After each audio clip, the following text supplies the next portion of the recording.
Your nose is having a normal day, but then something sneaks in, a tiny dust particle, and your nose does not like that. Something big is about to happen. Your brain gets the message.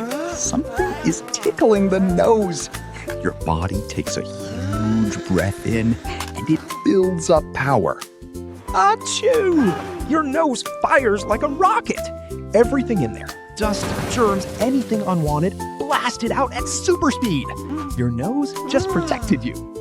Fun fact, a sneeze travels at 100 miles per hour. 100!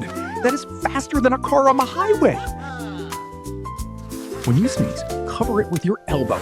That stops your germs from flying to other people. One sneeze, one elbow, everyone stays healthy. Something sneaks into your nose. Your brain says, get it out. Your body fires the sneeze. And just like that, you are protected.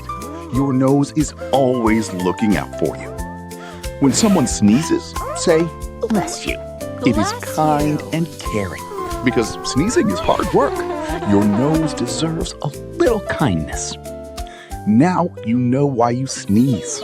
Your nose is strong, smart, and always protecting you. Cover your sneeze, say bless you. See you next time.